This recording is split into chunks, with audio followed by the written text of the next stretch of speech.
Hello, and welcome back to our weekly live stream where we answer your questions on ancient Egypt and the Bible.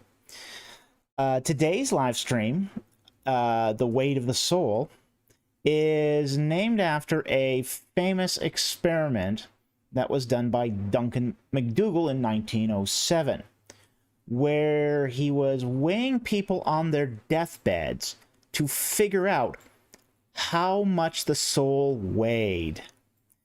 And he came up with the figure of 21 grams. So this being our 21st live stream, we are,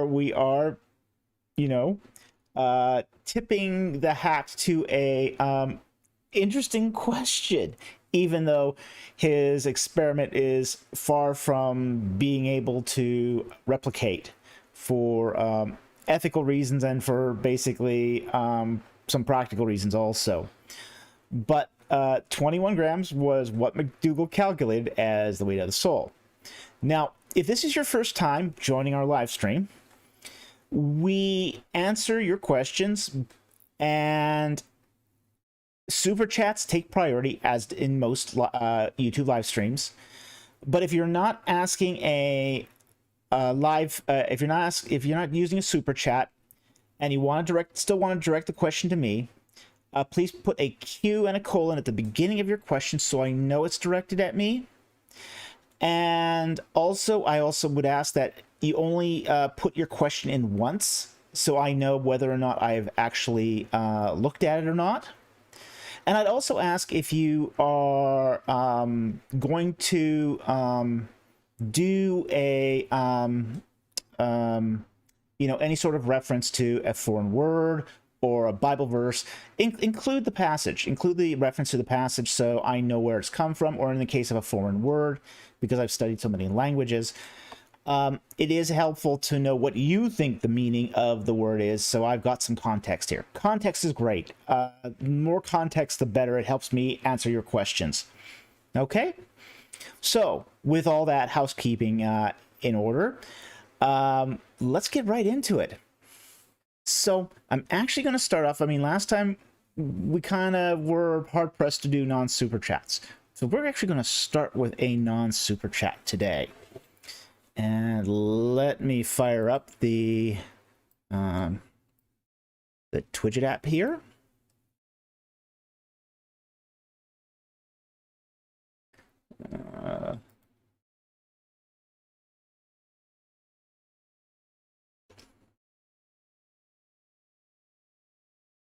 Okay.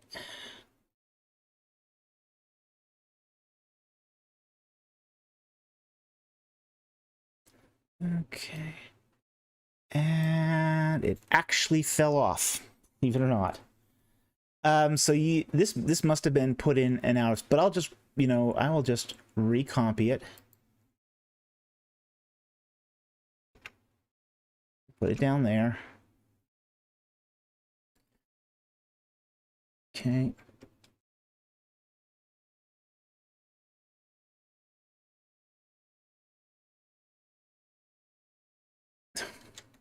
And it's not going to let me do it. Okay, that's going to have to be close enough. Apparently, I can't exceed my own limits on these chats, so just being the owner of the channel does not give you special privileges on YouTube. Okay, but here's the question, and it's from F.H. Sanders. And the question is Israel mentioned on a relief in the Berlin Museum? Some scholars argue it goes back to the 18th dynasty. The article is the Journal of Ancient Egyptian Internet Connections 2010. Okay, now I'm very, very familiar with this article. It is a great question. It's a question I get actually fairly frequently. And I'm not going to give a complete answer to this because in my copious free time, I'm trying to do a peer-reviewed article on this particular matter, on this particular, what's called the Berlin pedestal. It is Berlin pedestal 21687. That's the inscription at question here. And what it is it contains 3 captive circles. And one of the captain circles has a very controversial reading as suggested in this article. And this article was written by Manfred Gorg, Peter van der Veen, and Christoph Theiss. And it's... when you start sort of parsing it out, you can kind of see it doesn't work. Basically, what they're suggesting is that the last captive circle, which is fragmentary, actually has the name Israel. And they date this this block to roughly the reign of Amenhotep II is where they dated to. Now, a recent article done by Robert Rittner, who just passed away this year, he did an article that basically said that the dating is wrong. He dates it to the Ramesside period. But even if we took Gorg et al.'s dating on you know, at face value, it's still got some incredible linguistic problems. And I'm going to throw up a couple of images here. So I'm just going to twitch it down for a moment. This is the reconstruction of the Berlin pedestal. And this is the unattested hieroglyphs of Israel that come from the Merneptah victory stela, the so-called Israel stela. Okay?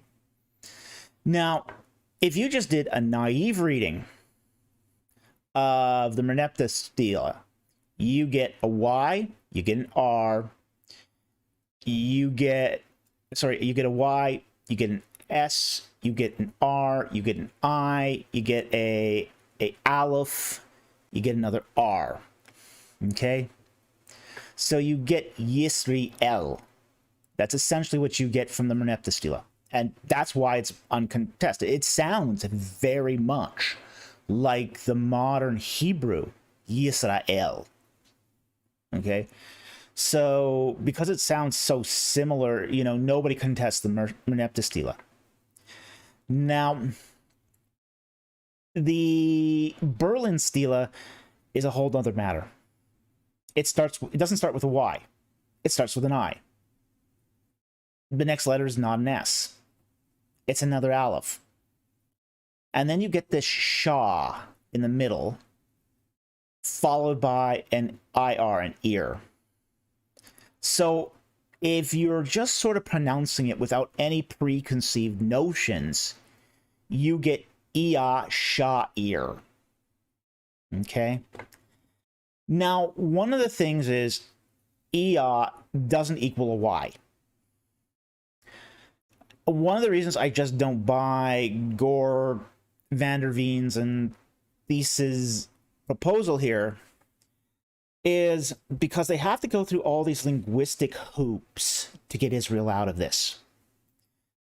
They basically had to take those first 2 letters at the top, that reed leaf and a vulture, which is the I and the Aleph, and they basically have to say, well, it converts to a Y. Okay. But at the same time, too, they also want to say, well, it preserves the A as well. So it doesn't actually convert to a Y. They sort of want their cake and eat it too as they're doing this. It's double dipping here. They're taking the I and the IA, converting it to a Y, but saying, oh, but it also retains the A. It's still there. And no, you can't have it both ways. Linguistics doesn't work that way. So the Shah is also very problematic, but they need that extra A in there to break up the syllabication. I butchered that word. Okay, but the syllables. So they need that extra A in there.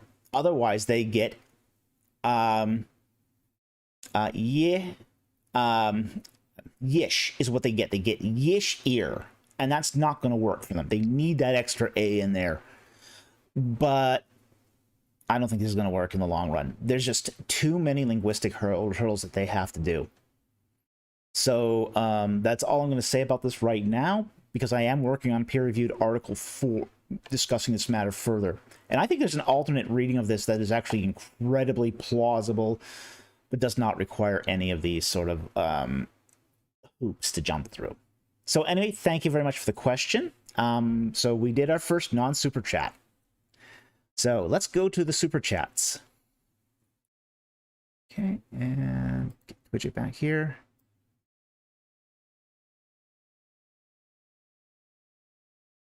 Our first super chat of the night is from Tom Wanchek for $5. Thank you very much for the super chat. Did the ancient Egyptians place a big emphasis on public sports or games like Greeks and Romans did? Or if so, what kind of sports and games? Gladiatorial? No, they were not into gladiatorial sports. They were actually into athletics of prowess. And there is a history of, say, martial arts in Egypt. We see this particularly in starting around the 11th dynasty. We see that there's this sort of this blossoming of a martial arts tradition, and they're very keen on wrestling. They love wrestling, so they do wrestling. They do this martial arts. They do play board games like Senate. Senate was the big board game of ancient Egypt. And we find in a variety of tombs, Senate sets. Now, nobody knows the rules of Senate. We kind of wish we did, because that would be really, really cool to revive the game of Senate. But they did have board games. They had an equivalent of Snakes and Ladders. So, you know, and most people don't realize how old Snakes and Ladders is as a game. It's an incredibly old game. So there is this long, long history of you know, board games and sports and athletics in Egypt. But it's not usually gladiatorial. It's not to the death. And we do have reliefs at least going in from, as I said, the 11th dynasty all the way at least, I think, to the 21st dynasty, showing wrestling in Egypt. It's quite wonderful to see these reliefs, especially the ones at Beni Hassan, which were in the tombs of the nomarchs there. So anyway, thank you very much for the super chat, and great question. Okay. Question from super chat from Matthew Harrell for $5. Thank you very much for the super chat. Hi, Dr. Falk. Why isn't there an intertextual polemic between the snake with legs in Egypt and the serpent in the Garden of Eden? God bless you. Well, snakes with legs were kind of a rarity even in Egypt. We do find these sort of demonic manifestations in Egypt, but they weren't really elevated. They weren't like top gods. They were demons, and frankly, they were sort of lower level demons for the most part. Some of them were attached to, say, specific barks and such. So we do find that they are part of the lore of Egypt. But at the same time, too, the snake was one of those polemics, too, that sort of, it's also borrowed from, very much so. The Hebrew analog that is going to emerge out of their interaction with Egyptian mythology is going to become the seraphim. So the winged cobras are going to be seraphim. So, you know, I've talked many times about the cherubim, but I don't often talk as much about the seraphim. But they are your winged serpents. These are your winged, you know, snakes. And they breathed out fire. So there is a sense that these lower divinities were not necessarily a threat to Israelite religion, but were, say, in some senses, part of it, adopted into it, as it were, and basically said, hey, these are the seraphim. These are the seraphim. So we do find those aspects of it. So it's the intertextuality here is sort of, yeah, 50% one, 50% the other. So, we do have this the polemic of the snake in the garden already as being a fallen being. But we also have, as I said, the other aspect of this too, of the seraphim. So anyway, I think that's the reason why we don't find a polemic per se about snakes with wings, referring to Egypt, or sorry, snakes with legs, because many of those snakes also had wings too. Sorry. So anyway, and it also wasn't a terribly common motif. We do find it in Egypt, but it isn't a very common one. It's quite actually uncommon to see that. It is, I believe, in the tomb of Tutmosis III, but we don't see it all that often. So anyway, thank you very much for the super chat and great question. Okay. Mouthwash for 30 Israeli shekels. Thank you very much for the super chat. Okay. Thoughts on Sinai volcanic theory? I think it's bunk. Basically, that it came out of traditions of volcanic activity. Obviously, the biblical report can't be an accurate account of a volcano. Exodus 19:18 seems volcanic-like. Okay. I don't think there's anything at all to the volcanic theory. Part of the problem is that there wasn't a volcanic eruption during the late Bronze Age in Sinai. I mean, there is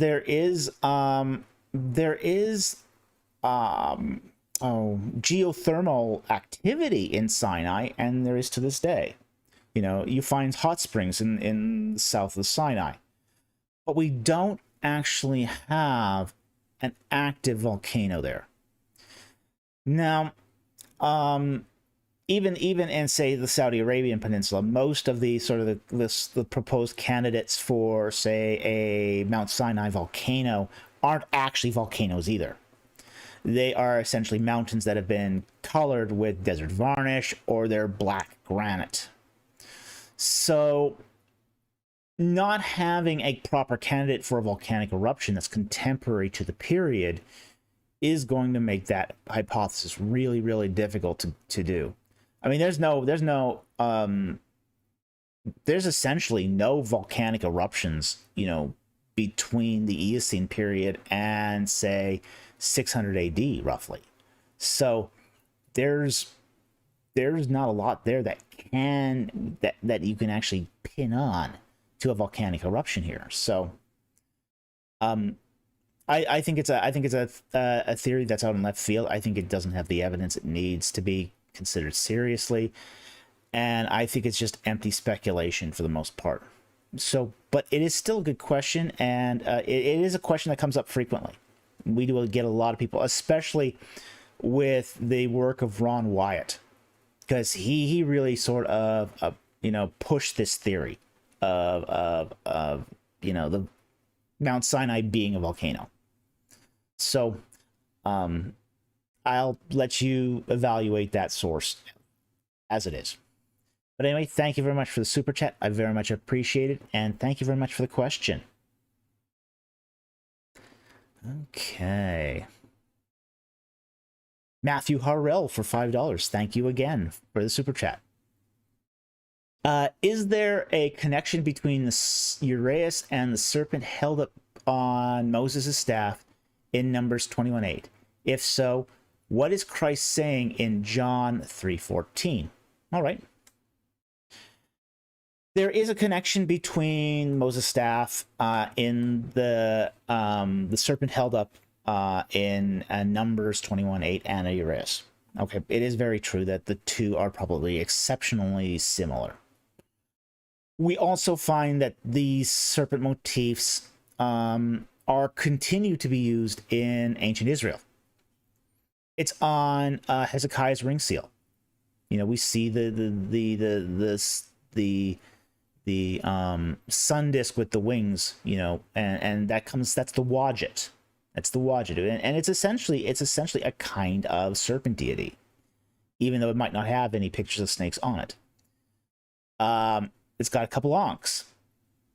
So we do find these symbols continue in Israelite culture even after they leave Egypt.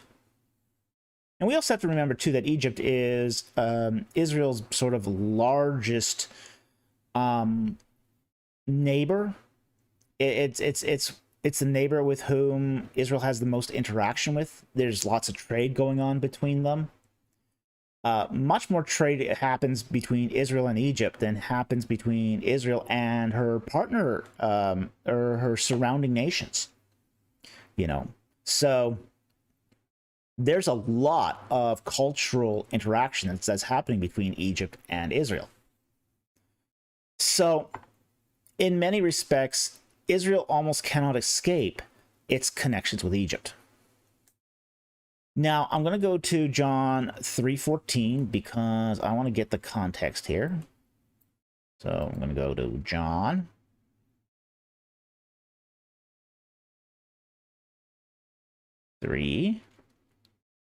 Okay. And as Moses lifted up the serpent in the wilderness, even so must the Son of Man be lifted up. Okay. So there is that interaction there, that sort of analogizing. There's that analogizing between the lifting up of the symbol that makes people whole, that makes people well.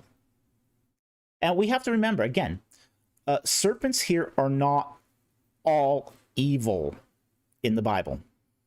You know, it's a mixed bag. It's a mixed bag. Yes, you have the serpent in the Garden of Eden, but no one ever thinks that's a real snake.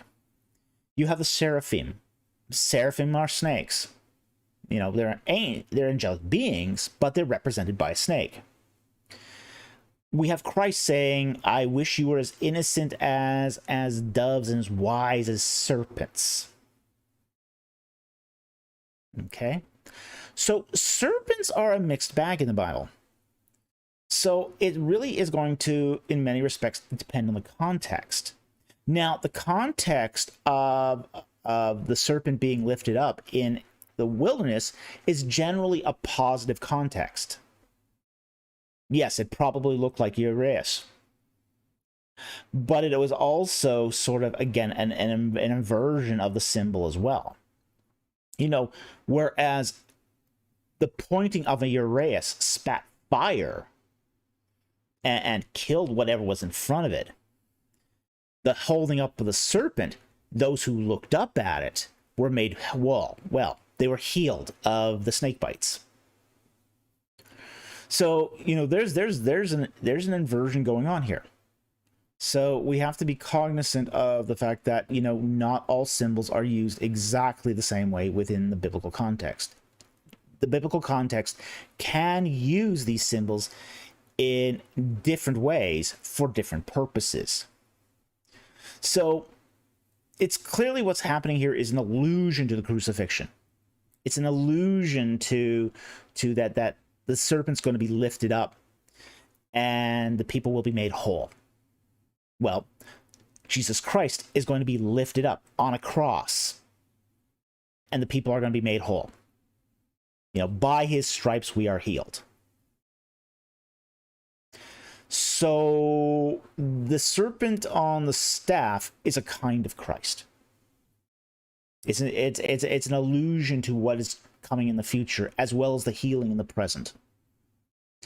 And likewise, Christ is, say, the fulfillment of the symbolism there. So anyway, I hope that answers your question. Thank you very much for the super chat. Very much appreciated. Okay.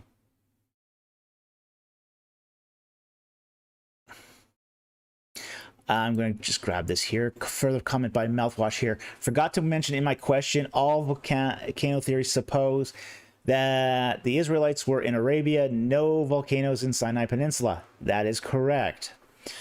All the volcano theories do presuppose the Saudi Arabian connection. Yeah. But again, how did this get popular? It was Ron Wyatt. It was Ron Wyatt who started this sort of ball going. And he's not a person with a lot of credibility, essentially. So I think the fact that you cannot identify the Sea of Reeds as being the Gulf of Aqaba also means that you cannot locate Mount Sinai in Saudi Arabia, and hence the volcanic theory still falls through. So I did catch your other question, but that's okay. We're good. Okay. All right. Mouthwash for 6 Israeli shekels. Thank you very much for the super chat. Confused. Why does Isaiah 6:2 mention seraphim? Okay, let's take a look at that.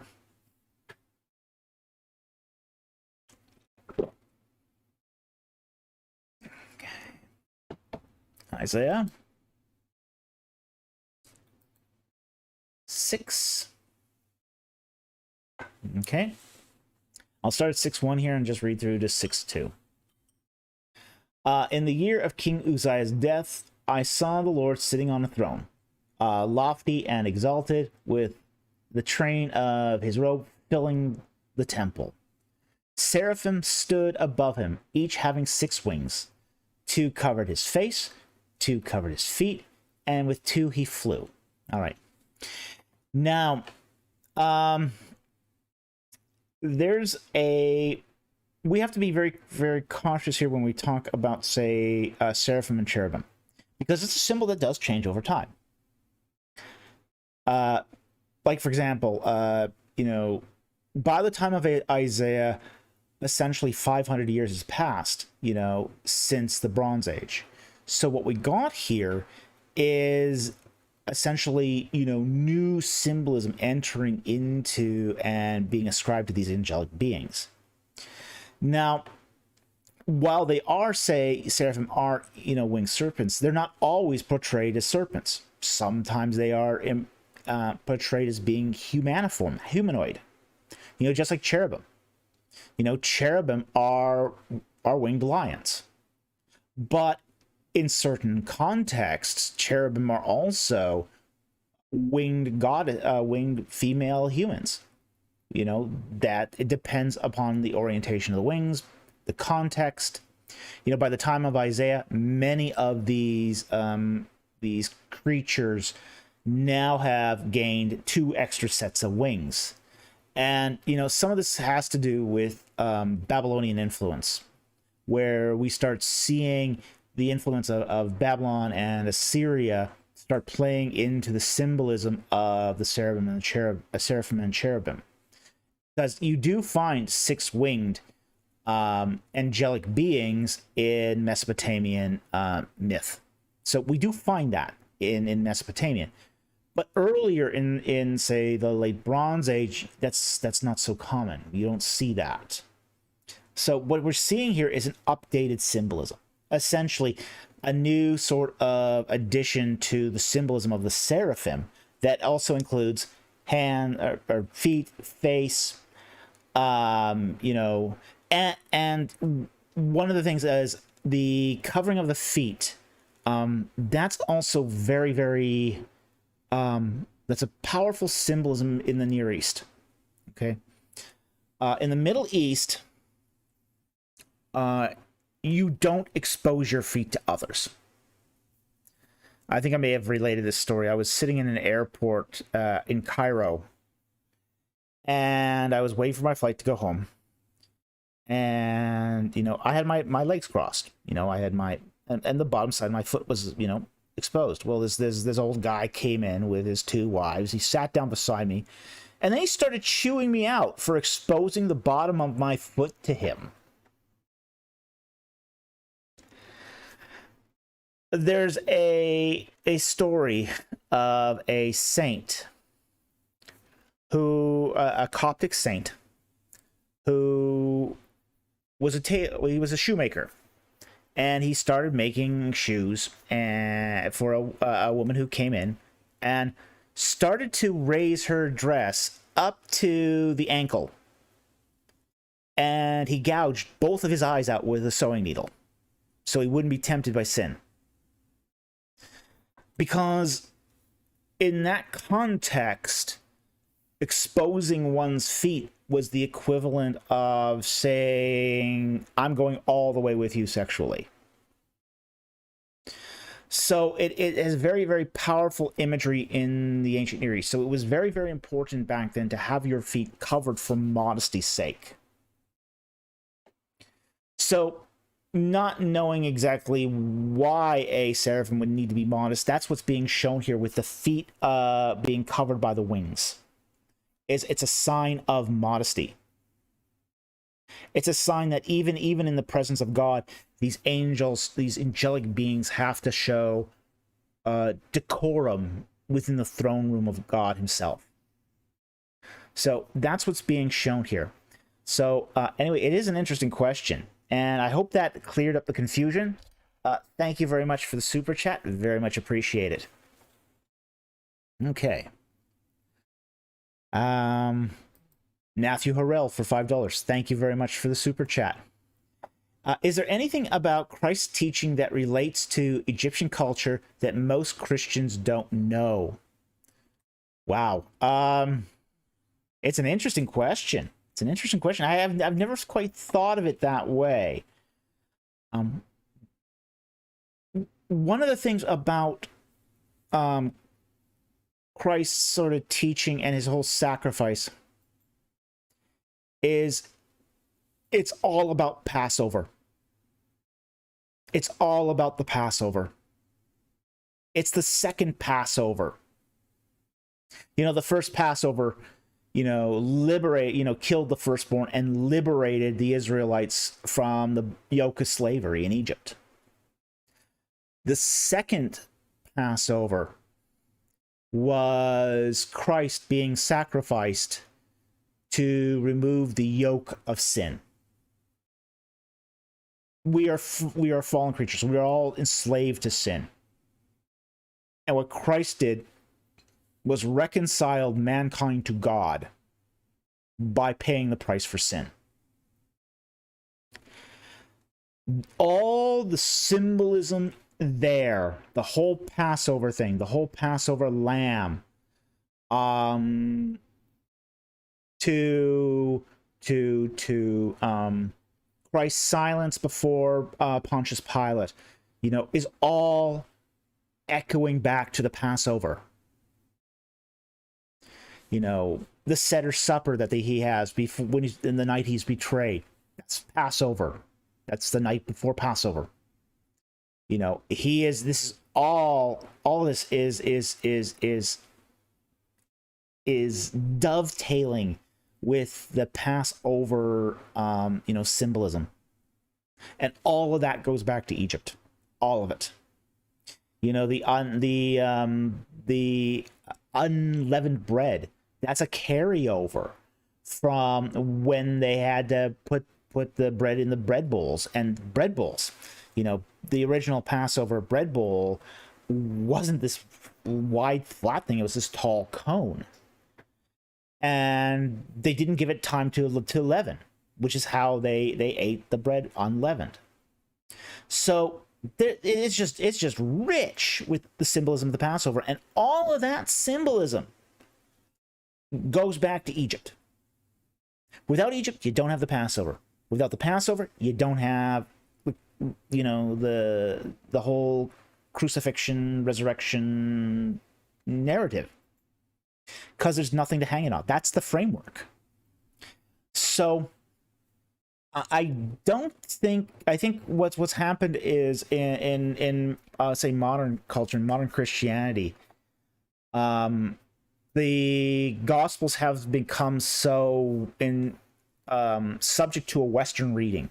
We've Americanized the reading of the Scriptures. We've turned the Bible into a book written for people in North America. And because of that, we are not seeing these insights that would have been like dead obvious to somebody in the first century. First thing people don't think is when they talk about Christ is Passover. And yet it's happening during a Passover. It's happening, all the trappings and condiments are there. So there's a lot of Egypt in the Passover. So I think more attention needs to be placed on that, just to get a richer view of, say, Christianity in the New Testament. So anyway, thank you very much for the super chat. Very much appreciate it. Okay. I think that's all the super chats. So let's see about other questions.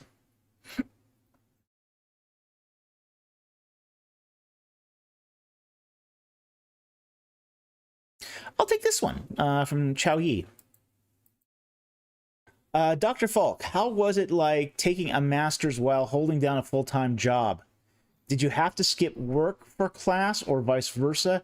Did you take night classes or something? Yes. I did that for 2 years, where I did a full-time 50-hour a week career type job while doing seminary.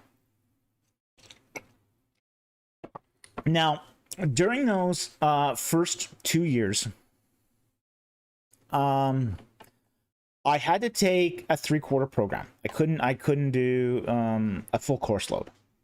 I couldn't do 5 courses. I had to limit how many credits I took. I did take night classes. I also took very early morning classes. I had a couple classes that started at like 6 a.m. and stopped at 8. So I could get there, take my class, and my work was only like 6 miles away from school. So I could quite easily finish a morning class, get in my car, be at work before everyone else got there practically. So I also did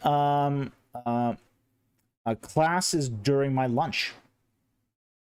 So there would be times I would take my go take a class during my lunch, eat my lunch in class, and then come back. And I had enough flexibility that if a class was 2 hours during lunch, I would just make it up at the end of the day. It was very hard.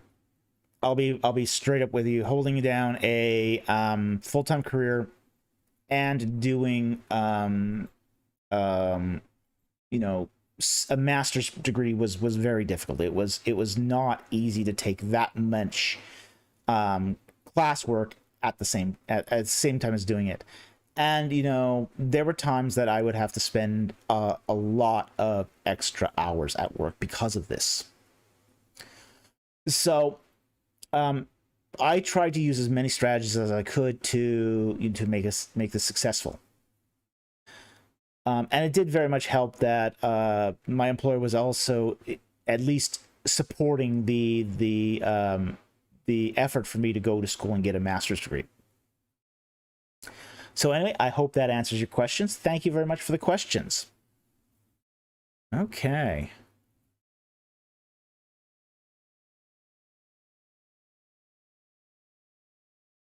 Okay,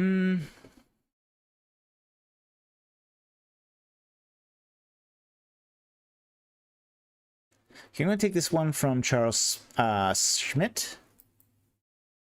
Would you consider most of the Old Testament as monolitristic? Does Michael Heiser's view hold up? Okay. I'd actually go a little further than that. There is monolatry in the Old Testament. Now, what we mean by monolatry is that the worship is towards one God. But you can have various forms of deity within under the umbrella of monolatry. You can have monotheism is a monolatry. Henotheism is a monolatry. Pantheism can be a monolatry. You can have various forms of, say, the characteristics of deity under monolatry. Now, Michael Heiser has a sort of a view of, say, monolatry that sort of it's not it's sort of on that cusp between henotheism and monotheism. He is a monotheist. He's a monotheist, and I think that's fine. That's what I think the Old Testament teaches. I don't think the Old Testament is just a monolatry. I think there's definitely a monotheism there. I don't know Heiser's view exactly on this. I know he does not believe that, say, the Council of Gods is, say, gods on the same level as Yahweh. He does basically put Yahweh as the great god, the greatest of the gods. So it's not, his view is not quite henotheism. A henotheism said that there are many gods, but you just worship one of them. So he's not a henotheist. He's not a henotheist. And I think in that respect, his view can hold up. But I think he also presses it too far in some cases also. And I think in those cases where he does press it too far, I think in those particular chapters, places, there are, say, better explanations for some of these texts. I don't particularly like his explanation of using the Council of Gods for the punishment of all the gods of Egypt on the 10th plague. I think there's a better explanation for that passage. I also think there's a better explanation for some of the Sons of God passages too. So I'll give here's basically what I'll say. I will say that Michael's got a point. He's got a point. He absolutely has a point. And I think there's some good stuff we can learn from Michael Heiser. I don't think the view is ironclad. I think there's room there for some more serious looks at those texts. So anyway, thank you very much for the question, and we'll move on to super chats because we got some again. Okay, down to here. Okay, RG Strategy for $10. Thank you very much for the super chat. I know this is later than you normally do, but do you think the Persians conquered Egypt by using cats in battle? Are you talking about, like, big cats? I forgot the name of the city. Name of the city they did this at. I know it was in the Eastern Delta. I think you're talking about Bubastis. I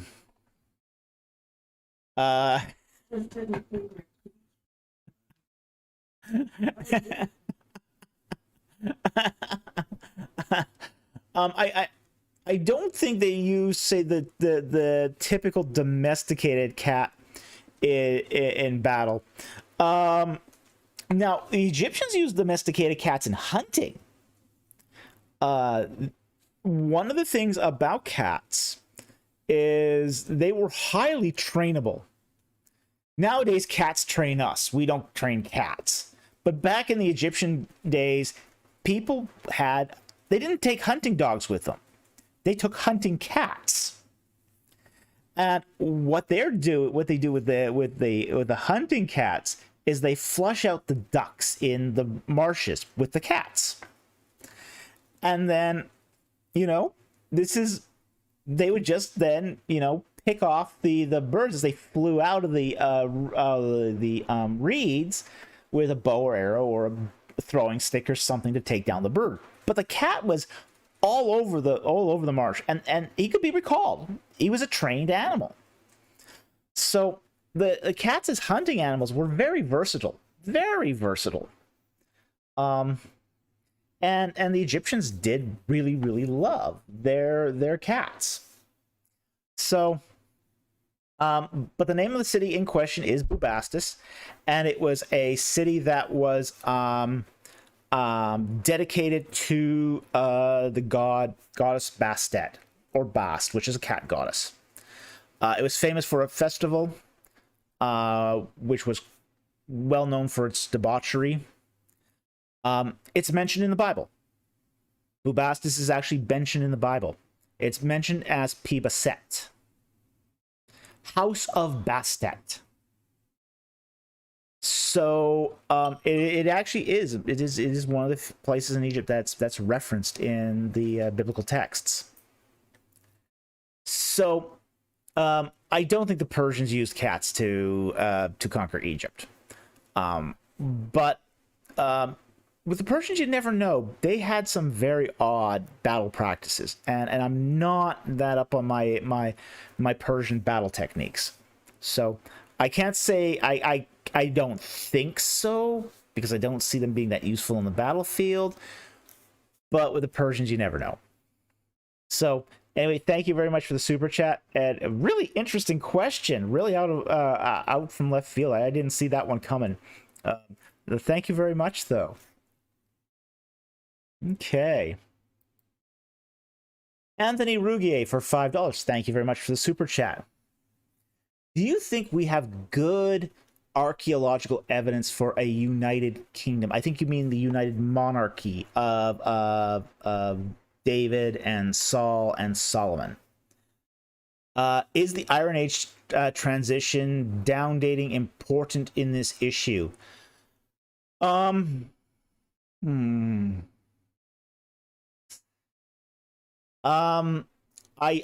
think that you really do have here. Okay, I'm going to answer your second question first, because I think that Solomon really marks the beginning of the Iron Age, and it's where we do see this sort of transition from, say, the late Bronze to the Iron Age material culture.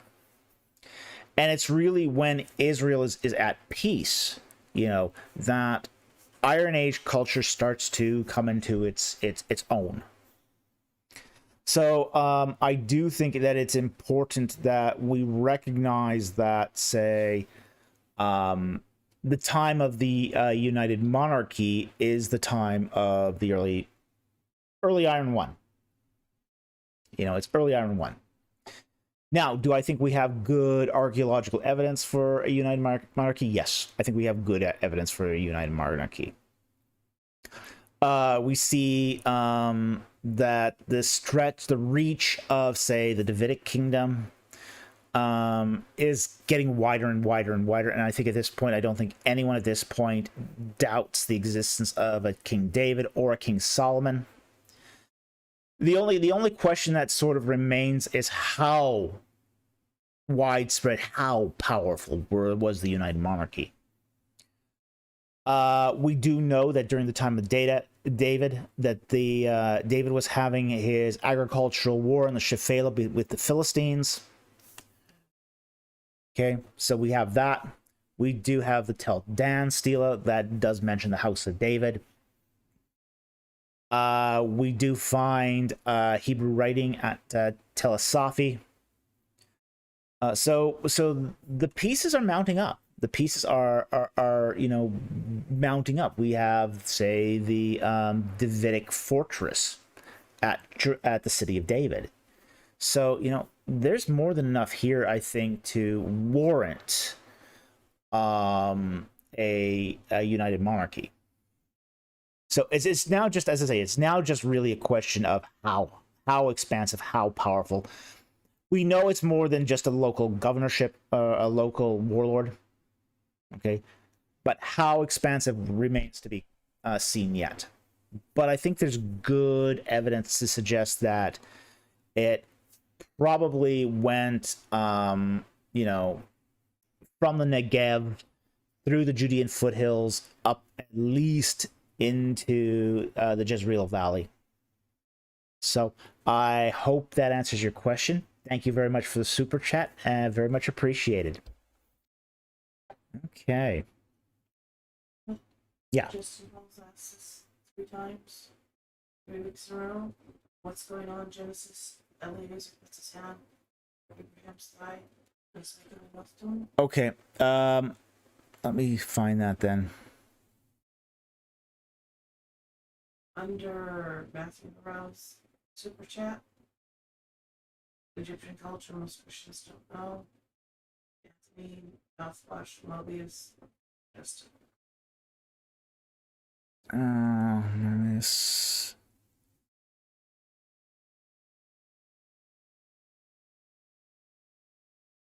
Who's the asker? Justin. Justin Hall. Okay. It's Blue Jay. I see Justin Hall, one of his comments. I'm gonna scroll it up to see if I can find it. Okay. All right, I'll take this one. Non-super chat. What is going on in Genesis when Eliezer put his hand under Abraham's thigh when he makes an oath to him? Do you have the text? When you quote stuff like this, I really do need the biblical reference. So, you know, that's probably one of the reasons I haven't been answering this question too, is I really do need more information here. I could do a search, but that takes time, and I don't really have the sort of the time to do that on the channel, on the live stream here. So, Justin, if you could re-ask the question with a proper biblical reference, that would really help. So, I can't really answer this without more detail. Okay. So, let's see here. Where were we? Matthew Harrell for $10. Thank you very much for the super chat. If the ancient Near East didn't have a proper understanding of years until 2300 BC, and that's why kings lists have reigning 48,000 years, does this add to why Adam and many lived so long? Okay. I think there's more going on with the generations of Adam. Okay, the generations of Adam and the generations of Noah that we find in Genesis 5 and 11. I think what's going on here is we're seeing, say, not the lifespan of individuals, but the lifespan of clans. Now, in ancient Egypt, they had a good understanding of, say, the solar year going back to 3100 BC. We only find that late that 2300 happening in Mesopotamia. That date refers to the invention of the year, or the discovery of the year in Mesopotamia. Okay. But some of that may be the reason why, say, kings in the Sumerian kings list have these inflated years. That could very, very much be part of the reason why. But we also don't know what sort of idioms that they used also in that culture, because no one's really studied that either. We don't have a lot of huge Sumerian texts that we can actually go back. Most of our Sumerian texts are quite short. So there could be a lot going on linguistically that we don't understand here. And I say that because it has taken us a long time just to sort of wrap our heads around some of the numeric idioms that we find in Hebrew. And we aren't anywhere close to done that work. We got a lot larger corpus to work with in Hebrew. But I think in the case of the generations of Adam and the generations of Noah in Genesis 5 and 11, what we have there is a clan. Basically, a clan is born and is named after the clan patriarch, the person who starts the clan. And then what happens is eventually that clan dies out. It spawns a new clan, and the old clan dies out. So I think that's what's going on here, is that it's the encompassing of many generations that form a clan. So that's why I think we're seeing those ages at roughly the time spans that they are, is because what we have here is not the generations of individuals, but the generations of their posterity, their clans. So anyway, thank you very much for the super chat, and thank you for the question. And that's how I sort of have reflected upon this so far. So let's see now. Okay, mouthwash for 15 Israeli shekels. Thank you very much. Question is below. Disclaimer, feel free not to answer if you're not comfortable stating an opinion on this. It is just a gift then. Well, I thank you and I appreciate that, but I will also look for the question. I see it. Okay. The question is, what is your opinion regarding repatriation of artifacts to their countries of origin? For example, the bust of Nefertiti from Berlin. Okay. I think it's a mixed bag. I think sometimes it's really, really appropriate that you should repatriate some things, especially after the international treaties were all signed. Okay.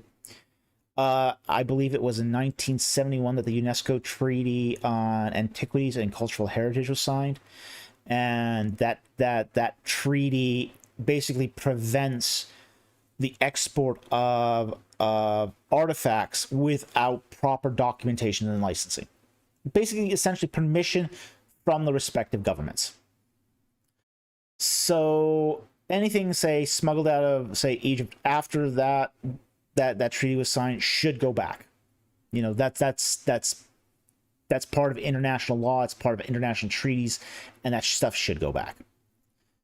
Now, in the case of some of these others, like the Nefertiti bust, we have to sort of understand that in many respects, it was allowed to leave Egypt because of the short-sightedness of the Antiquities Authority. The Grand Council of all before the dig of King Tut in 1923, digs were basically shared propositions. A Western country would come in with archaeologists, dig in Egypt, and then there would be a splitting of the loot. You know, basically Egypt kept some and the diggers got some too. And this would go into local foreign museums. And the Nefertiti bust is one of those sort of splits. Now, with the Nefertiti bust, there were two busts found at that site. You know, one was Nefertiti, one was Akhenaten. And at the time, Egyptian archaeologists had very low sort of opinion of Egyptian queens. They weren't seen as valuable for museum purposes. They were seen as being, well, less important. Female figures were less important. So there was a little bit of misogyny going on there. So, you know, Egypt always got first dib on the goods. Now, there is a question of whether the Berlin archaeologists tried to hide what they had with the Nefertiti bust. But I don't think that would have changed anything. I don't think that would have been changed anything at all. I think they would still pick the Akhenaten bust over the Nefertiti bust, you know, just because that was their mindset back then. Now, the question of should other items be repatriated, and my view on this is no. Part of the reason I don't think a lot of what's in museums today should be repatriated, because they were exported, if they were exported legally originally. The reason is because it's, in a sense, it provides a it's not having all your eggs in one basket. One of the things we did learn from the Arab Spring was how vulnerable Egyptian museums could be to destruction, rioting, mishandling. You know, sometimes conservation practices in Egyptian museums have not been good. To be very blunt, they have not been good. You know, when they broke the beard off of the Tutankhamun mask, you know, they didn't go to the notes. What they did was they said, oops, the beard fell off of the golden mask. What are we going to do? Because they were preparing a light above it, and it, you know, we dropped something and the beard fell off. Well, they didn't go back to Howard Carter's original notes. They basically took some epoxy, pasted the beard back on, and now you had this mess of epoxy around the base of the beard. Well, what did they do then? They took a wire brush to the mask. You know, and it was just like one bad conservation move after the other. Okay, well, then they got the experts in. Then they finally got some experts in to actually look at it. And they went to Howard Carter's notes. And on the notes for the mask, it says, this beard cup is detachable. It's actually meant to come off.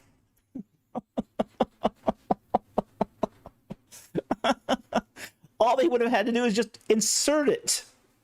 And that would have been it. There would have been no more crisis. Yeah, so, you know, conservation efforts have not always been good in Egypt. And, you know, this is not ancient history either. I mean, we have to remember that this is like in like 2013, 2014, I believe. My memory serves me correct when this happened. So, you know, it's not that ancient of a, you know, things have not exactly quite gone to plan here still. So I think what having all these artifacts in, say, other museums does is it provides, you know, prevents having all our eggs in one basket. You know, should there be a civil war? Should there be a real war between two nations? You know, having some of these artifacts in other countries does allow not only people in other countries to, you know, learn about Egypt, but it also provides, say, a security, you know, in the event of a catastrophe. So anyway, thank you very much for the super chat, and thank you very much for the question. I very much appreciate it. Okay. $3 super chat from, now I'm going to butcher this, and please forgive me. I'm hoping this says, let's see if I can blow this up a little so I can read it. Saach here, Hethert Newt. Okay. If it was actually in hieroglyphs, I could probably read it a lot easier, believe it or not. Yeah. I was once, I worked in an IT department, and I can divulge this because that company no longer exists. Okay. But they had a password, and they said, you know, it's a very obscure password, and I said, okay, what's the password? Because I had to work on the system, and they said it's Giza Plateau, and I said, okay, how do you spell it? And he goes, I said, I know how to spell Giza. How do you spell plateau? You know. Yeah, Egyptian, I'm fine. The English, not so hot sometimes.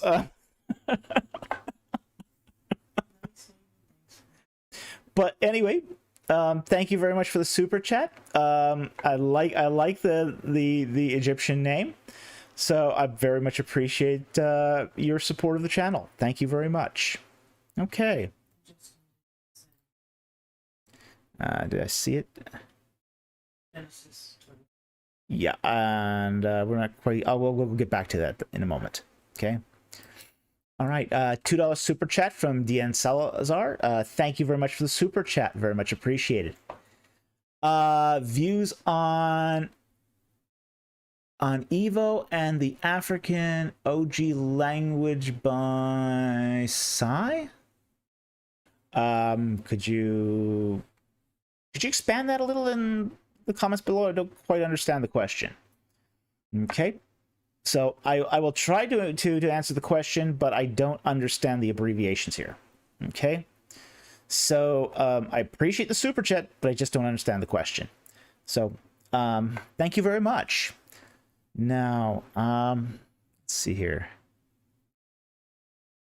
Okay, Matthew Harrell for $5. Thank you very much for the super chat. Are the sons of Noah meant to be tribes? There's that sort of pattern going on there. There does seem to be that going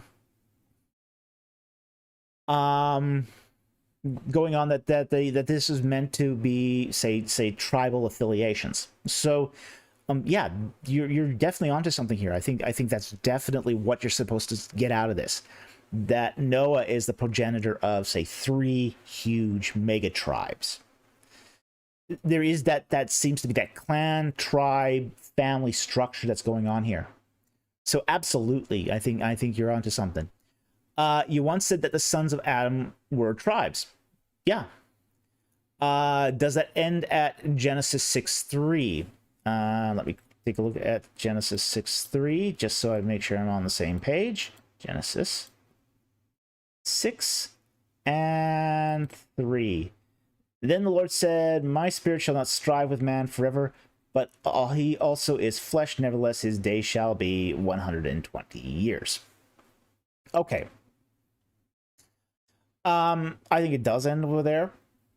At least as far as, say, the pre-flood, what's going on pre-flood. So, you know, there's a cutoff. There's a time when, you know, God says, you know, we're going to wipe out all the tribes. Wipe out all the tribes, start over again. And I think that's really what's being alluded to here. Now, it's basically I think what's happening here is basically saying this is the number of days before, you know, say, well, I'm going to wipe out the tribes. So I think that's what's going on in Genesis 6:3. And I think this is a good sort of analysis of what's happening here. So anyway, thank you very much for the super chat. Very much appreciated. Okay, now I see Justin Hall here. Okay, now we'll answer your question, because now you've given me something to latch onto. So Genesis 24:2. We'll start at actually verse 1. Now Abraham was old, advanced in age, and the Lord had blessed Abraham in every way. And Abraham said to his servant, the oldest of his household, who had charge of all he owned, please place your hand under my thigh. Okay. So here, thigh is probably a really sort of cleaner word for it.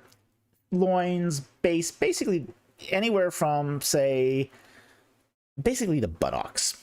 Not to but that's basically what he's talking about here. So this is an attempt to swear his servant to and he says in verse 3, I will make you swear by the Lord, the God of heaven and the God of earth, that you shall not take a wife for my son from the daughters of the king among whom I live, but you shall go to my country, to my relatives, and take a wife for my son Isaac. Okay. So he's swearing an oath.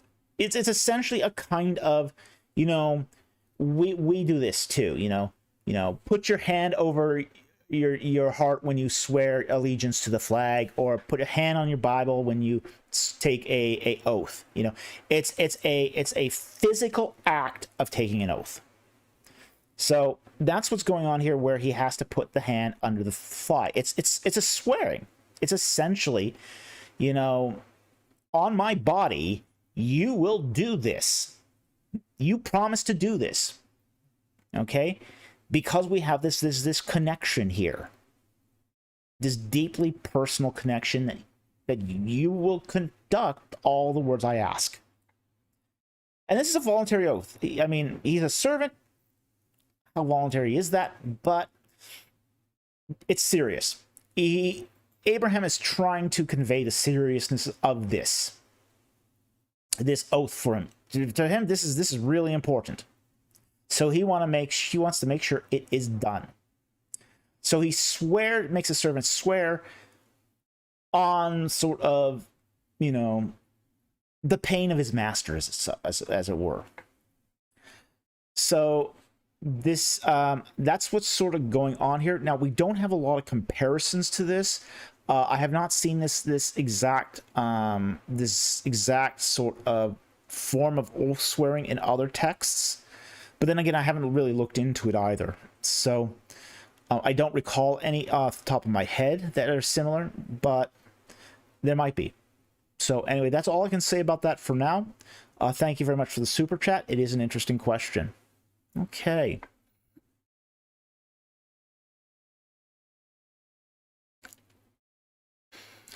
$20 super chat from Sean Horton. Thank you very much. Very generous super chat. Okay. How do language barriers affect scholars interacting with each other? Not as much as you might think. Seeing a Japanese scholar writing in an English commentary and citing untranslated German works and his own untranslated works made me curious about that. Okay. You're supposed to be versatile.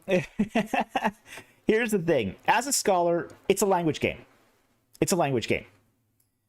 I have learned 13 languages. Okay, I have learned 13 languages.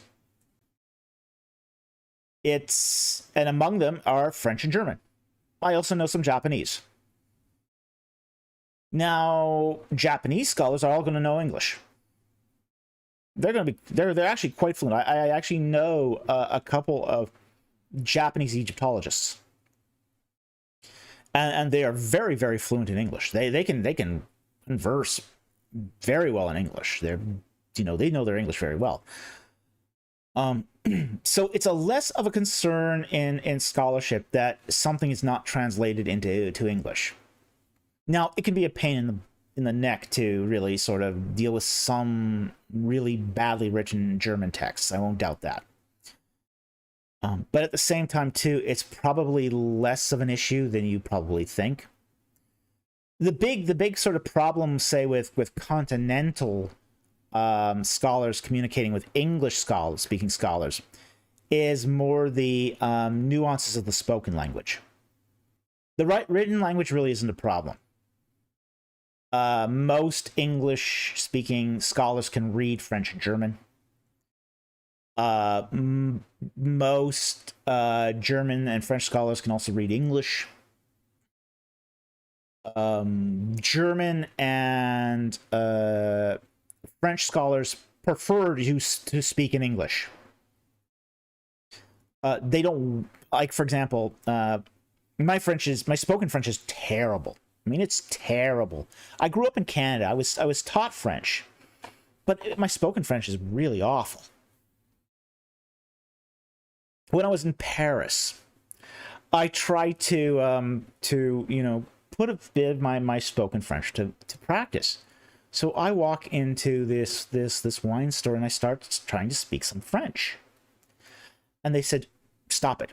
Don't do that. Speak English. We all speak English. Don't speak French." So, yeah, that was a sign that's basically saying that my French is terrible. Okay. So among most scholars, it's not going to be an issue. Now, it's going to be an issue for, say, graduate students who have to pick up these languages who've never done it before. Not having any language training as we typically do in North America, a lot of graduate students have to play catch-up. And because of that, the language hurdle can be very, very difficult for a lot of students. So with that said, we do find that it's not a problem once you do get to that sort of PhD level. So anyway, thank you very much for the super chat. Very much appreciated. Okay. RG Strategy correctly points out that the UNESCO's treaty that that went into effect on April 24th, 1972. Well, thank you for looking that up. I know it was in the early 70s. So 71, 72, yeah, pretty close. Okay. See, anything else here? Matthew Horrell for $5. Thank you very much. Could you please explain Leviticus 14:49 to 53? Okay, let's go to Leviticus.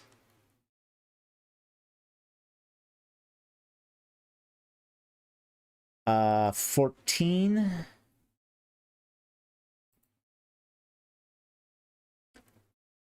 Uh, 49 to 53. Okay.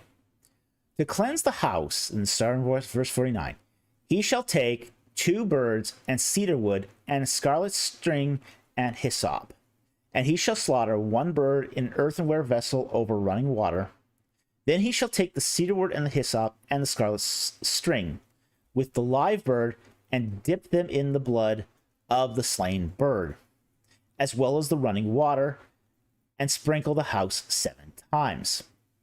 He shall thus cleanse the house with the blood of the bird and running water, along with the live bird and with the cedar wood and with the hyssop and with the scarlet string. However, he shall let the live bird go free outside of the city into the open field. So he shall make atonement for the house, and it shall be clean. Okay. This is the cleansing ritual that follows, say, a house that has, I believe, been found to have mold in it. Okay. Toxic mold. Now, there is the opportunity. I believe that's what's going on here. So let me just double check to make sure I'm doing this right. Let's see here. When you enter the land, verse 34, when you enter the land of Canaan, which I give you a possession, I will put a mark of leprosy on a house in the land of your possession. Then the one who owns it shall come to the priest, saying, something like a mark of leprosy has become visible to me in the house. So that's basically toxic mold. So essentially a house becomes contaminated with toxic mold. And what happens is there's the opportunity to clean the house. So you basically, scrub the whole thing down. Scrub the whole thing down, and then you wait. And then if the mold does not return, the priest has to come by. He has to inspect the house. Levitical priests were more than just religious figures. They were also house inspectors. So they're inspecting the house to make sure that it's fit for human habitation. At that point, what you do is you then perform the cleansing ritual. And the cleansing ritual is very, very similar to, say, the sin atonement ritual, where 2 goats are brought before you into the holy place. One is slaughtered, and its blood is used to sprinkle on the altar. The other one is released into the wilderness to take away the sin. Okay, so what's going on here is you've got 2 birds. One is being sprinkled with blood as a mark of because blood was to cleanse. It was the cleansing of the house. The second bird was then released to take the impurity with them, ritually take it with them. So that's why the 2 birds here. Now, the hyssop, commonly used in cleansing rituals, it's still used at the high holy days. Jews today still practice it with hyssop. The cedar wood, burnt cedar wood, is often used as sort of a kind of an incense. So this again is again to fumigate. And the scarlet thread is that does have that symbolism of blood. So that's kind of what's going on here, is what we have as a cleansing ritual going on here. After a house has been declared clean, after it's been declared uninhabitable because of toxic mold. Now, if the mold comes back, they have to destroy the house and build it over. But that's not what's going on here. What's going on here is that it's been made clean and it's now fit for human habitation, but it still has to be consecrated. It has to be consecrated as being something that is now formally acceptable to live in. So anyway, thank you very much for the super chat. I hope that explains that passage to you. Okay.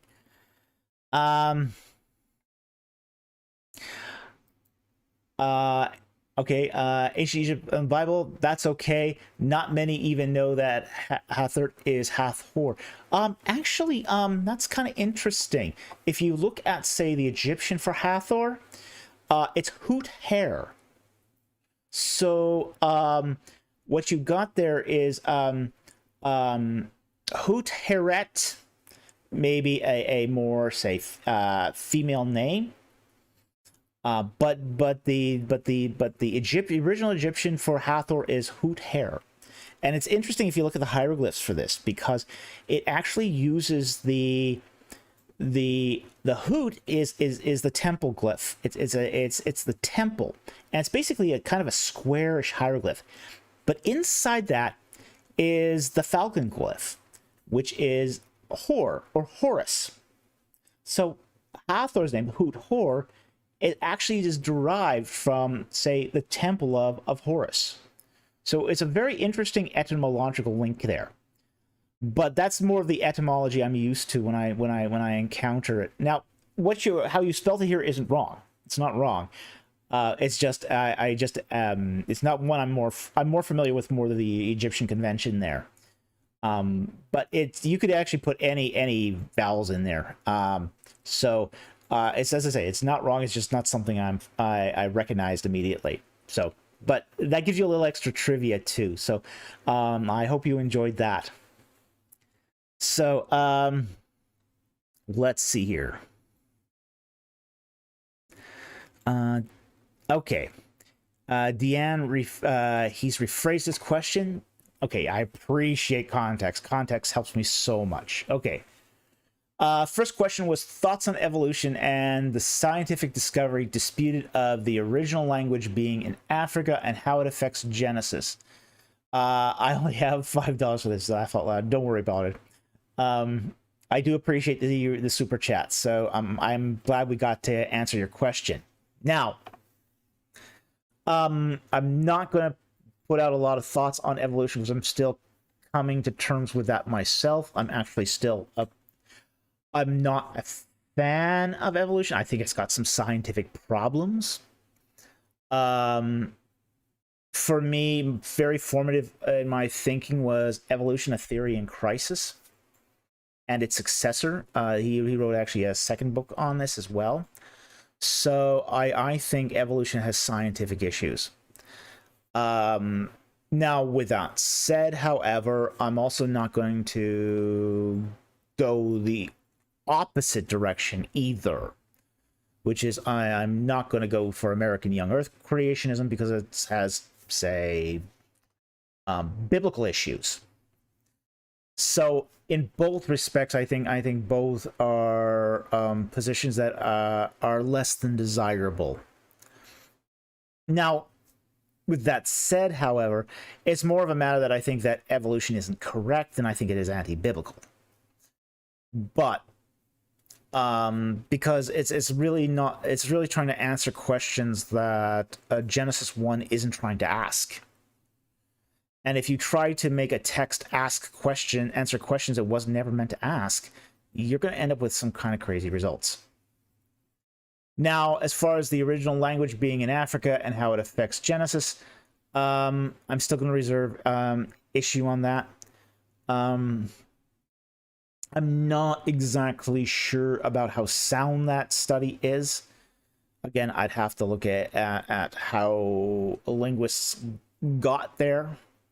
So I'm not as familiar with archaic African languages as I should be here to answer that question fully. But that does give you some insight here into my thinking. So I hope that answers at least part of your question. I thank you very much, and I very much appreciate it. Okay.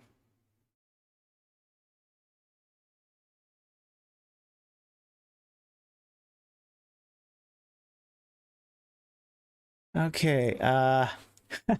Matthew Arrell for $5. Thank you very much. Last question for tonight. Yeah, right. My wife is angry. Ooh, I'm so sorry. So sorry. Just kidding. I still don't understand where Behemoth comes from in Job 40. Okay.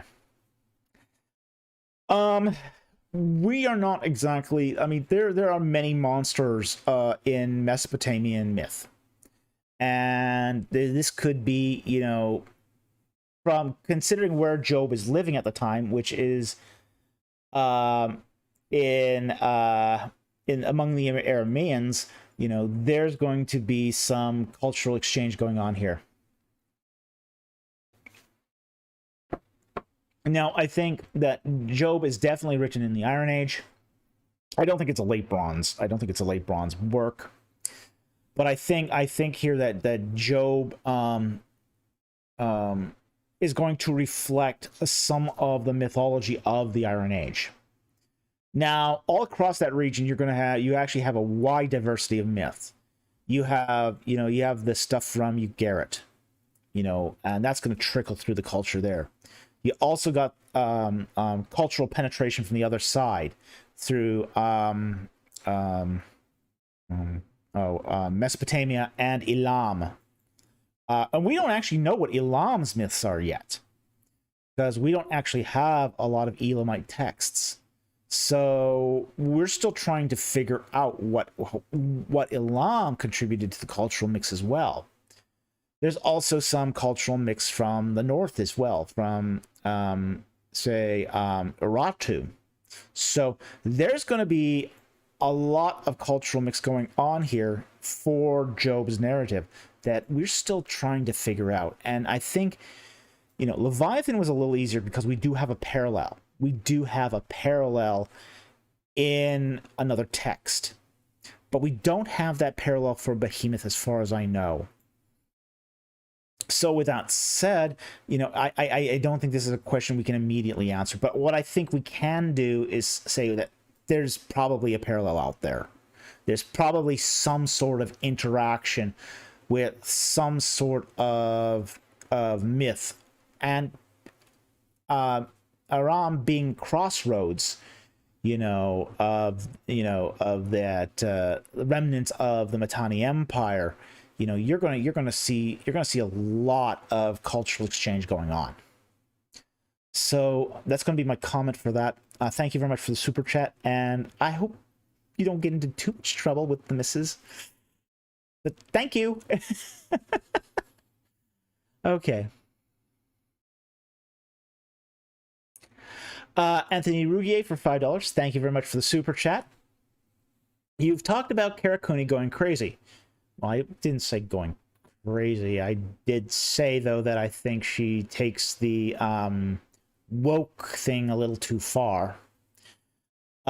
She's very radical, left-leaning feminist.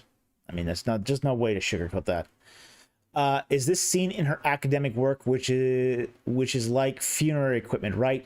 Or do you mean popular work? I mean more popular work, really. It has saturated now into her academic work also. Her early work was excellent. Like The Cost of Death. That was a great book. That was a fabulous book. I can compliment that book all day long. That's just a tremendously useful resource. The Cost of Death, it's a fabulous book. Her original work on coffins, funerary furniture, fantastic work, excellent work. Even some of her later work on, say, the coffins of, say, the 20th and 21st Dynasty reuse was really good too. Really great work. Her work on, say, the Queens of Egypt was less so. She's really viewing this through the eyes of 21st century feminism. And I don't think you can look at the Queens of Egypt through the eyes of 21st century feminism without actually distorting the message. I think that's problematic. For scholarly work, that's problematic. So I wouldn't want to look at Egypt through the eyes of say, even, 20th century Christianity. I think that would be a wrong approach to looking at Egypt. You got to look at the original culture on its own merits, through its own eyes.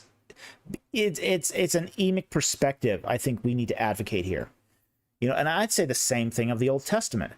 Don't look at it through a medieval lens, or say even a modern American lens.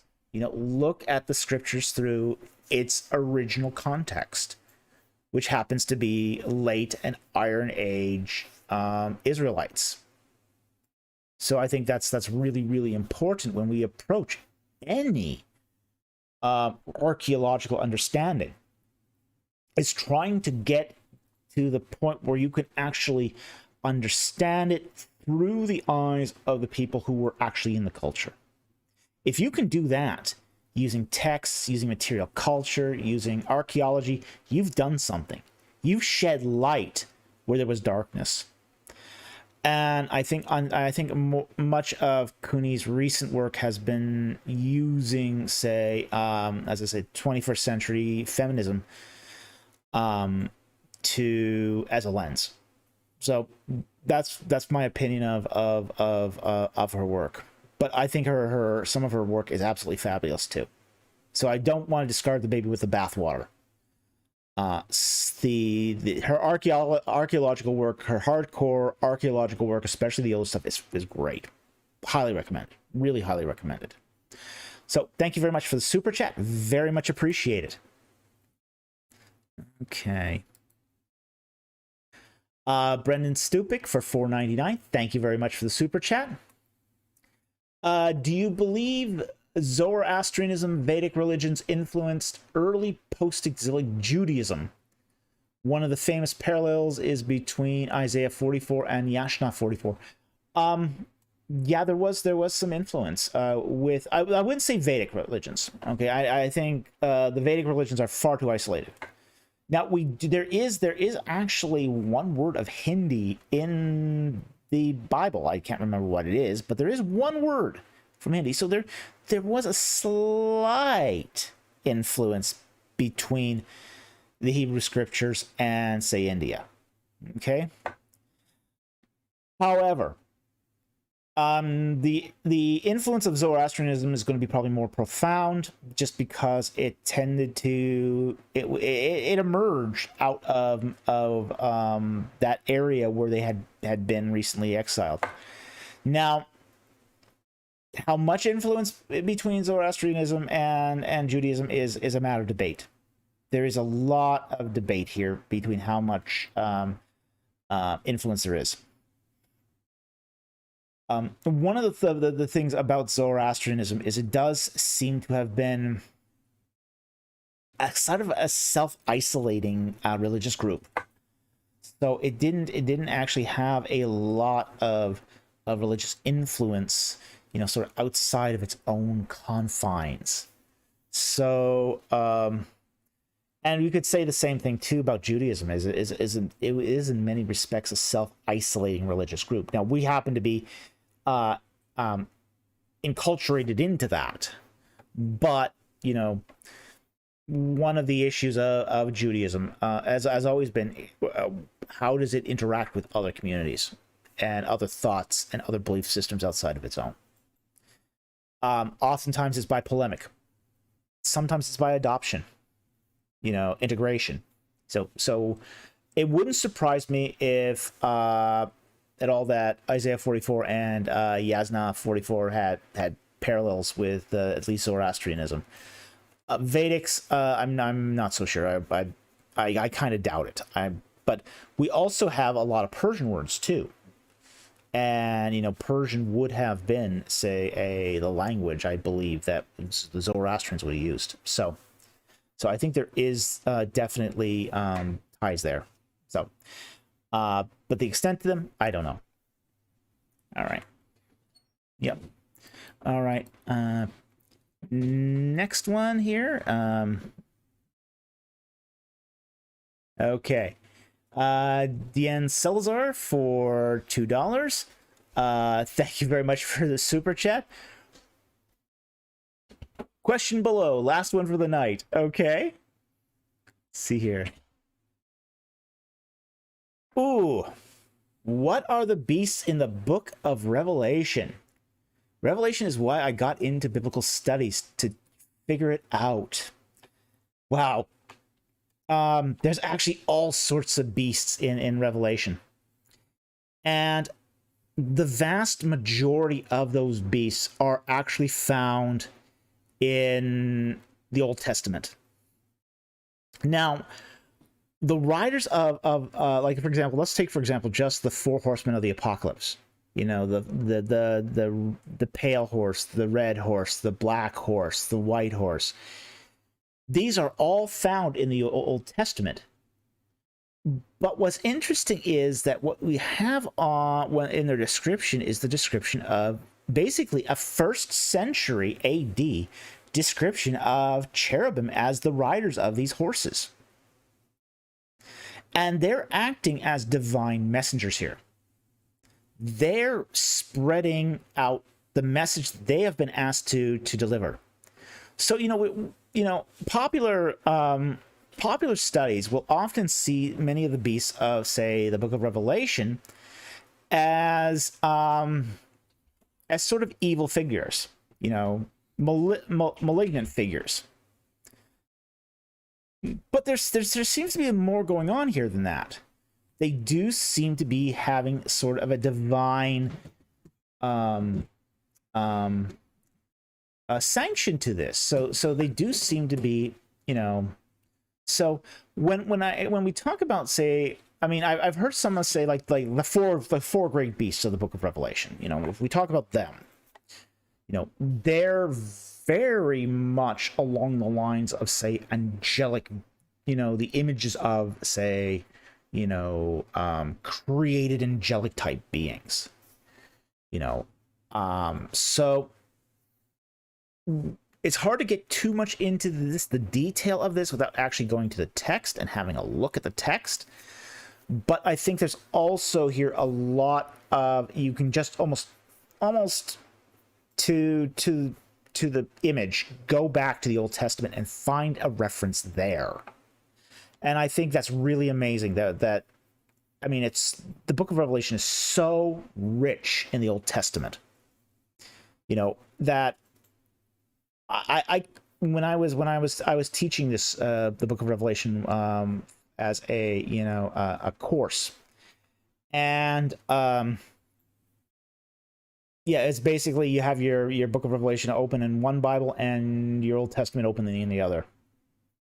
It's really, you just keep going back and forth between your Old Testament and the Book of Revelation. It's that, I mean, the Book of Revelation is actually quite a simple book. It's not a hard book. And it's not even an especially frightening book, to be honest. But it does require knowing your Old Testament inside and out. So anyway, thank you very much for the super chat and for your last question tonight. I very much appreciate it. And I hope that provided some insight to your question. Okay.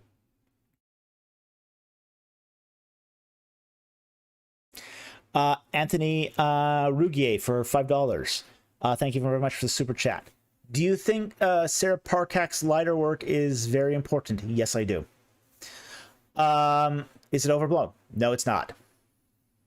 Has her work actually led to major digs and finds? Yes, it has. I actually know Sarah Parcak. I also know her husband, Gregory Mumford. We sometimes hang out at the RC conference. So I do know them. I've actually had dinner with them at one of these RC conferences.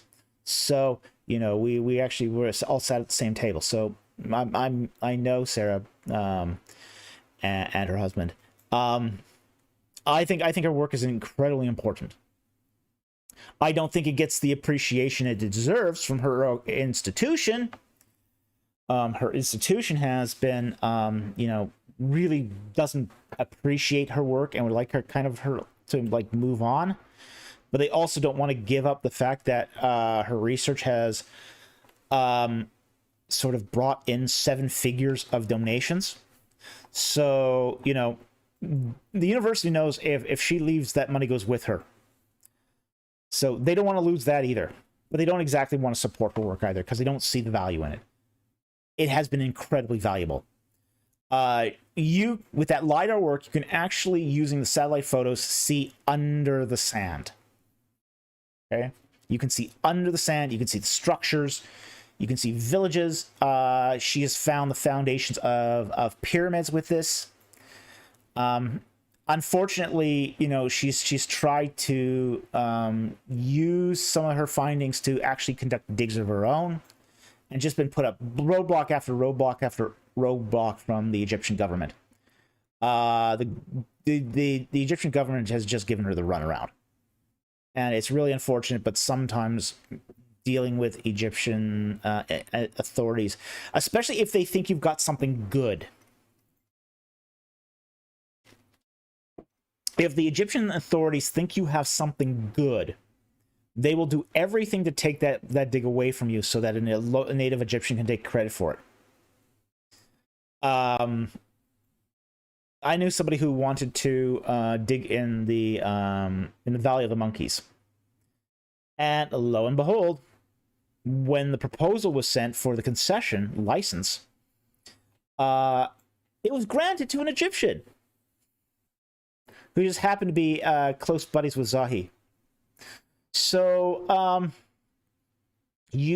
this is one of the difficulties with actually digging in Egypt. So yeah, her work's excellent. I'll say this: Sarah Parcak's work it's excellent. It's important. It's produced results.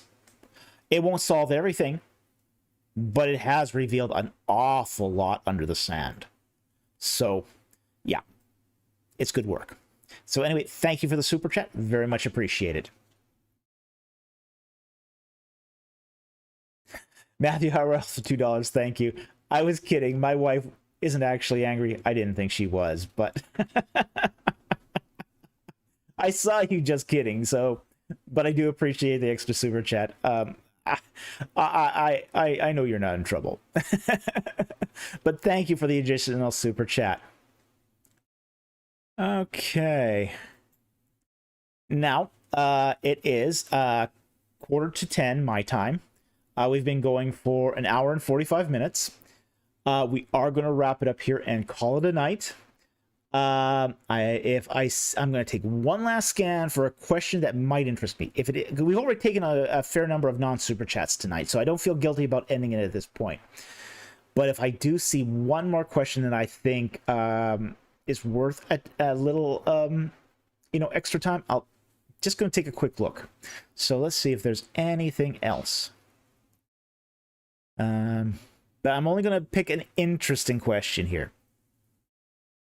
So let's see, is there an interesting question?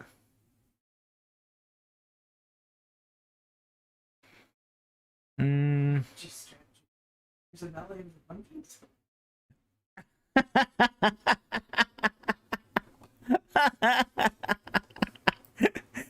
Yes, there is.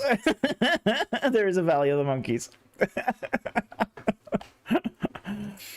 I was actually there before they started their digs. So I've seen the Valley of the Monkeys. There's actually a number of valleys around Kings Valley. It's not just one valley there. There's several. You know, you've got the West Valley, of course, but there's also the Valley of the Monkey. There's another valley that runs alongside of it. I don't remember the name of it, but Akhmos and Nefertari is buried there. Oh yeah, there's several valleys around there. So there's actually a lot of places one could look to find places to dig. I mean, there's just no end to how much is out there. So yeah, absolutely. There is a Valley of the Monkey. So let's see. I'm gonna get back here.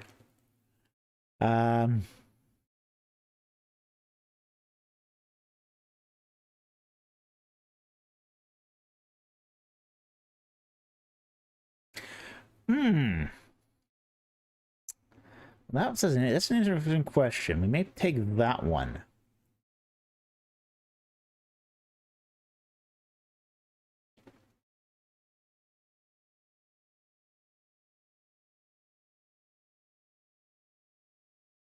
Yeah, I think we'll take that one. Go back to it. Okay, Warrior of the Most High. Hi, Dr. Falk. What is your favorite Egyptian animal reptile from the Middle Kingdom era of life? Ooh. Ooh. Wow. Well, this is going to be very interesting right here. Because the Middle Kingdom era has a bit of a crossover. It's a bit of a transition period. In the Old Kingdom, you had animals from basically the Sahara wandering all the way up to the Nile. So, you know, there was wildebeest, there was giraffes, there was rhinos, there was, I mean, you know, there was all sorts of interesting stuff coming to Egypt during the Old Kingdom. Well, during the end of the Old Kingdom, with the end of the Neolithic wet period, all that savanna dries up. And now Egypt is sort of cut off from the rest of Africa, except down south. Okay, so that's the only way you really get to Africa from Egypt after the Old Kingdom, is to just go south. But you know, this leads to some very interesting things, like what kind of favorite animals, reptiles from the Middle Kingdom era. Okay, gee, that's a tough one. That is a tough one, because you know, there's such huge diversity of life in Egypt, even still. You know, I did see a flock of quail. I actually, last time I was in Egypt, I actually was in a boat and I saw a flock of quail fly overhead. Now, when I have been in Egypt, I've never seen a snake, and I've never seen a scorpion. Okay. I have fellow excavators that have. I listened to a lecture once where the excavator was excavating near Bubastis, not quite not at the site of it, but nearby. And she uncovered a pit, a literal pit of cobras. You know, like 20, 30 cobras just come streaming out of this pit. You know, Indiana Jones' worst nightmare. I've never seen a snake. I've never seen a snake in Egypt. I've seen geckos in Egypt. Lots of geckos. Yeah, that's okay. I don't mind the geckos. I had some in my hotel room when I was staying in West Thebes. So I saw geckos on the walls. That was kind of cool. I kind of really enjoyed the geckos. The geckos were fantastic. And all of these animals are actually, you know, would have been there during the Middle Kingdom period. Muskox, gamusa in Arabic, but you know, there were muskox during that time, so you do see that too. So you know, it's hard for me to pick out one favorite, because there is Egypt does have some amazing animals, and muskox are huge. Those things are massive. And dangerous. I should point out they're also dangerous. You don't ever take your eyes off of a gamusa. Otherwise, you could end up dead. You know, I would have loved to have snapped the photograph, but I also knew if I just took my attention away from the gamusa, I could have ended up on the wrong end of the gamusa. So, I like the question. I really appreciate it. I think it's an interesting question. But unfortunately, I don't actually have a favorite animal, at least from the Middle Kingdom era. I do love. I'm a big fan of snakes as far as their iconography, but I don't ever want to encounter one personally. So, anyway, that's going to be our last question for the night. I want to thank everyone who contributed questions tonight and who supported us and this ministry with super chats. thank you very much for watching, and thank you for all my subscribers, and especially thank you to my Patreon supporters. You guys really, really help us with, say, the production costs here, and, you know, just help us keep doing these videos and these live streams. So with that said, thank you very much for watching, and have a good night, and I'll see you next time on Ancient Egypt and the Bible.